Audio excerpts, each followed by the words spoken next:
All right, here we are with Alice, and I'm going to be showing her how to use kind of the Analyze tab to see what your current profitability on a particular trade is. So let me pick one of my current ones that I am working on here. Just a second to show her. So let me see. Let's do Apple. So you Analyze tab, you change this to your current symbol, and you see this little yellow hashtag right there along that purple line. First, you need to make sure that this date is today's date, and this date up here is the date of the expiration of your short option. I can't see your cursor. Okay, can you see the cursor? No. Oh, you can't see my cursor at all? No. Okay. Now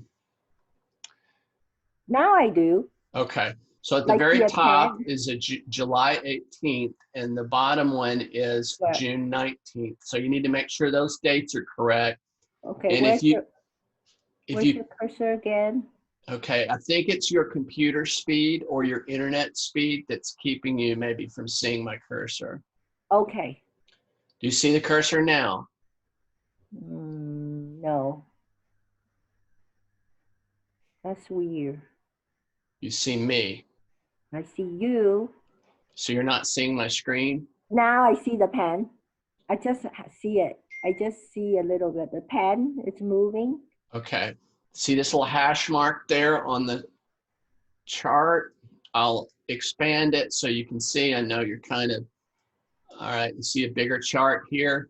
Yeah. You see a little hash mark right there? Yeah. So you play, that's the current price of Apple.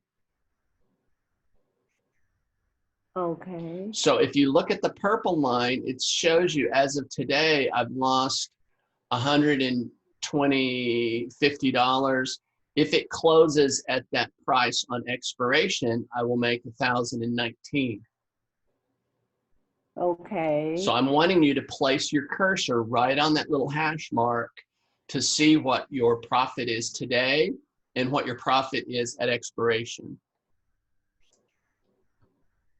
Unfortunately, I can't see your cursor earlier. But anyway. All right, so go ahead and share your screen with me. Okay. All right.